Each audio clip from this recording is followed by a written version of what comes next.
on the location of your emergency? Something is happening. Something happened in our house. We don't know what. It was just another quiet night in Moscow, Idaho, until it wasn't. A small university town, known for its safety, its sense of community, its promise of a bright future for its students. But on November 13, 2022, that sense of security was ripped apart. A 911 call, placed just before noon, seemed ordinary at first. Someone was unresponsive. But beneath the surface, beneath the words spoken in panic, was a terror that no one was ready to face. 4 students found brutally murdered. A crime so violent, so unthinkable, that it left a town in mourning and a nation demanding answers. Who did this? Why? And how did someone enter a house full of people, and leave without a trace? Now, new evidence emerges. The 911 call, the frantic text messages, the survivor's chilling account.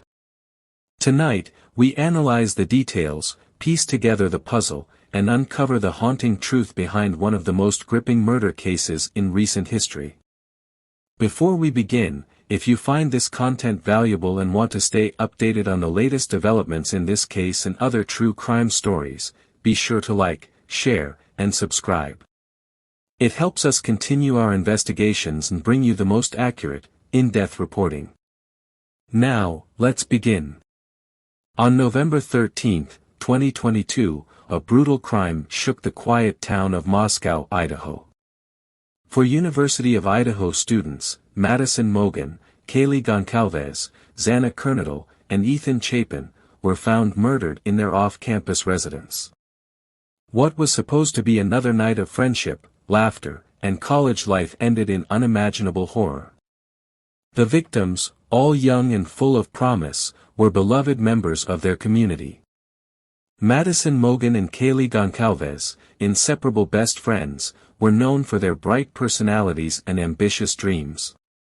Zanna Goncalves, a dedicated student with a vibrant spirit, and her boyfriend Ethan Chapin, a triplet with a love for adventure, had their futures ahead of them. But in the early hours of that fateful morning, everything changed. For a comprehensive breakdown of the timeline and events leading up to this tragedy, please refer to our detailed video linked in the description below. Tonight, we focus on the latest developments, the 911 call, the text messages, and the survivor's chilling testimony. The details that might change everything we thought we knew about this case. It was supposed to be a typical Saturday night. Drinks. Laughter. A late-night food run. The kind of night that comes and goes without a second thought. But for 4 students at 1122 King Road, this night would be their last. At 1:41 a.m., best friends Maddie Mogan and Emily Kotal were caught on surveillance at a local food truck, laughing and ordering a meal. Nearby, a man in a hoodie stood motionless, watching. Across town, Zanna Goncalves and Ethan Chapin wrapped up their night at a fraternity party.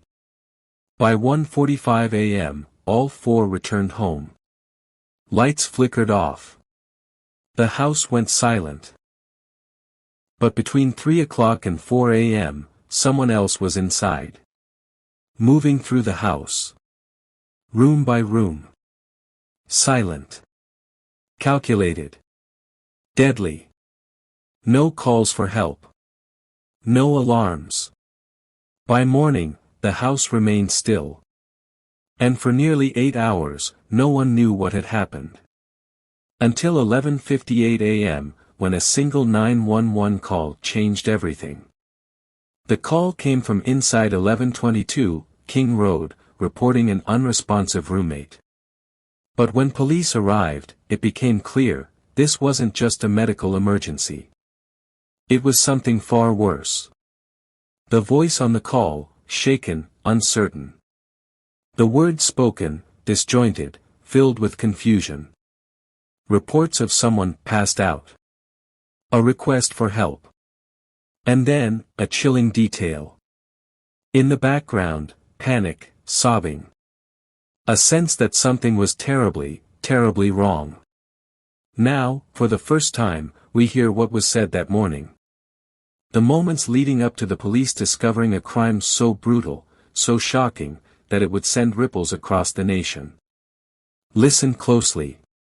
11:55 a.m. 42 seconds, November 13, 2022. 911 location of your emergency. Hi, something is happening. Something happened in our house. We don't know what.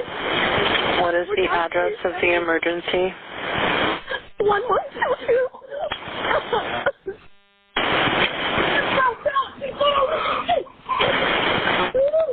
What is the rest of the address? Oh, Kings Road. Okay. And is that a house or an apartment? It's a house. Can you repeat the address to make sure that I have it right?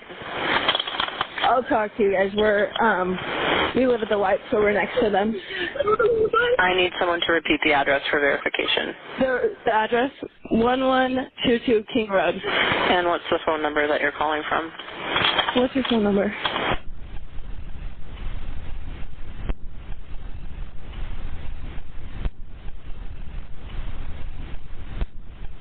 And tell me exactly what's going on. One of the roommates has passed out, and she was drunk last night, and she's not waking up. Okay. Oh, and they saw some man in their house last night. Yeah.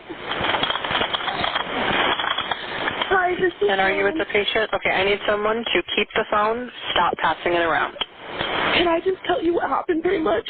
What is going on currently? Is someone passed out right now? I don't really know, but pretty much at 4 a.m. Okay, I need to know what's going on right now if someone is passed out. Can you find that out? Yeah, I'll come. Come on, but we gotta go check. But we have to.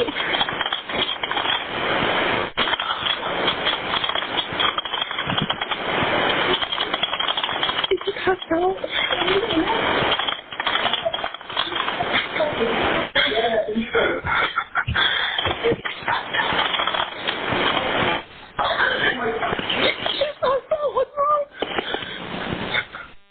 She's not waking up. Okay, one moment. I'm getting help started that way. Okay, thank you. What's wrong?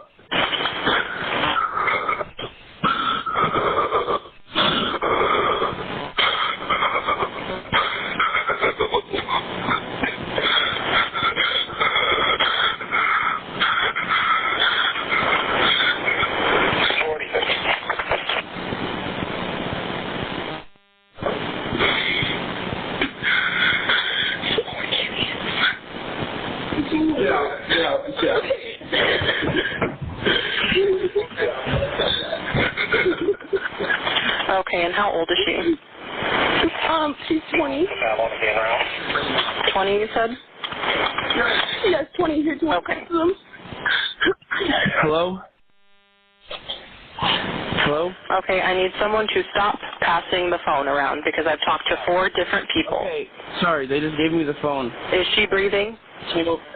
Hello? Is she breathing? No. Okay.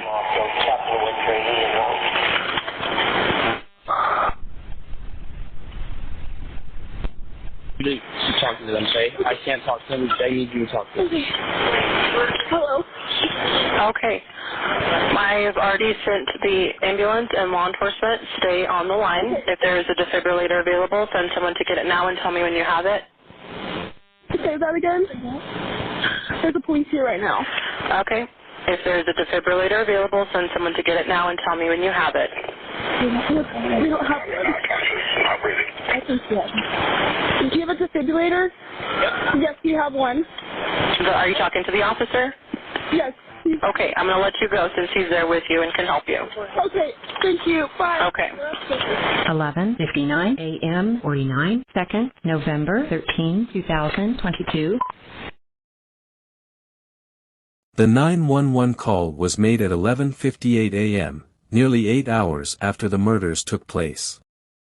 8 hours where the house remained silent. 8 hours before anyone outside that home knew something was terribly wrong. But even in that moment, the full horror of what had happened was not immediately clear. The words spoken to the 911 operator, urgent, yet strangely uncertain. The caller described an unconscious person, a vague statement that suggested a medical emergency, not a violent crime scene. This raises the question, did the surviving roommates not see the extent of the crime?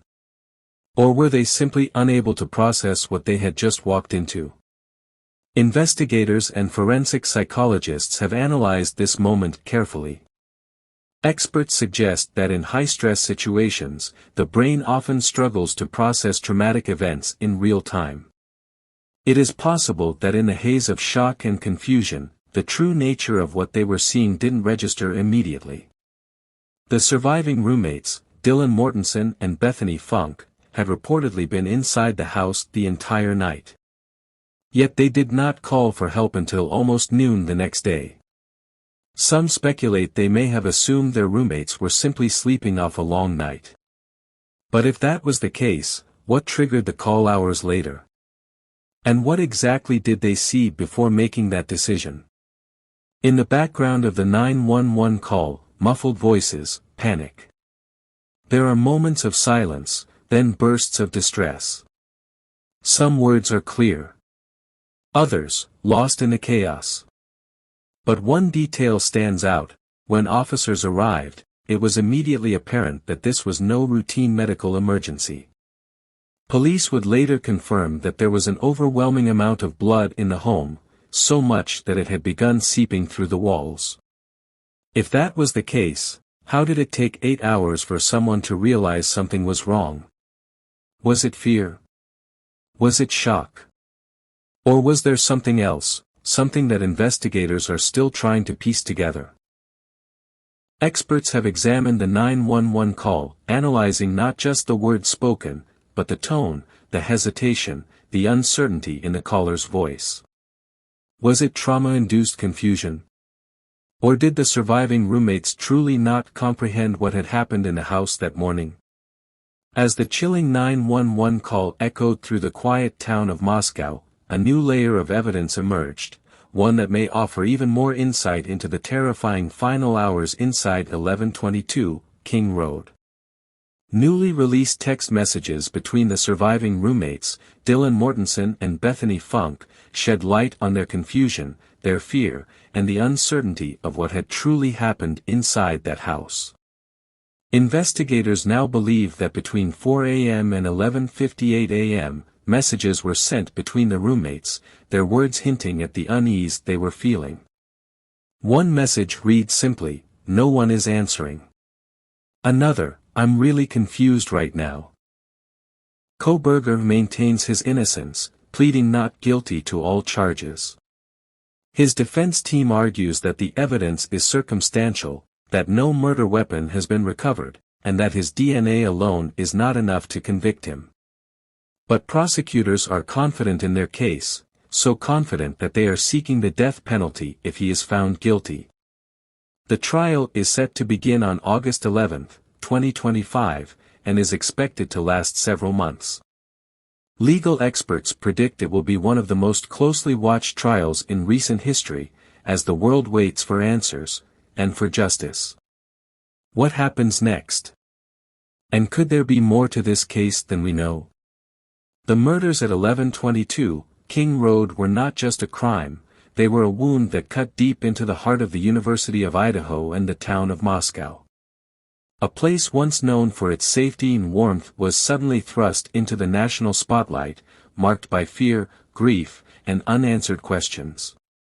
For weeks, the once lively campus was quiet. The streets, where students once walked without a second thought, now felt eerily still. Anxiety spread. Parents pulled their children from school. Some students refused to sleep alone. Others left town altogether, unsure if the killer was still among them. But in the face of unimaginable tragedy, the community came together. Vigils were held across the city. Candles flickered under the winter sky as thousands gathered, holding photos of Madison, Kaylee, Zanna, and Ethan. Some spoke through tears, sharing memories of their lost friends. Others simply stood in silence, united in grief. The University of Idaho lit its campus in honor of the victims. Professors, classmates, and friends left flowers, letters, and handwritten messages outside their fraternity and sorority houses, each note a reminder of the lives lost too soon. A scholarship fund was established in the victims' names, ensuring that their legacy would live on through future generations of students. They were more than their final moments, one classmate said. They were bright. They were kind. They were loved. But even as the town tried to heal, the scars of that night remained. Students struggled to move on. Many could not return to King Road without feeling a chill down their spine. Some left Moscow for good, unable to erase the horror from their memories. The tragedy changed Moscow forever. And as the trial of Brian Kohberger approaches, the town braces itself once more, this time, not for fear of the unknown, but for justice. Time moves forward, but for the families, friends, and community of Moscow, Idaho, the pain of November 13, 2022, will never fade. For young lives, full of promise, laughter, and dreams, were stolen in a single night. Maddie Mogan, Emily Goncalves, Zanna Goncalves, and Ethan Chapin were more than victims. They were daughters, sons, best friends, classmates. And now, they are a reminder of how fragile life can be. As the trial of Brian Koberger approaches, one question remains: will justice be served? The families, the investigators, and the people of Moscow wait for answers, but closure will never truly come. Nothing can bring them back. But we can remember them. We can honor their lives, not by focusing on their final moments, but by celebrating the people they were.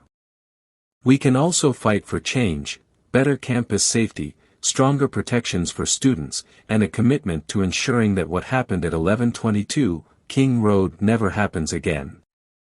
The pursuit of justice does not end here. It continues with awareness. With remembrance. With action. If this case has resonated with you, if their story has moved you, help keep their memory alive. Share their names. Support their families. Stay informed. And if you haven't already, like, share, and subscribe to follow the latest developments in this case and other true crime investigations. Because stories like this should never have to be told again. We stand with Moscow. We stand with the victims. And we will not forget.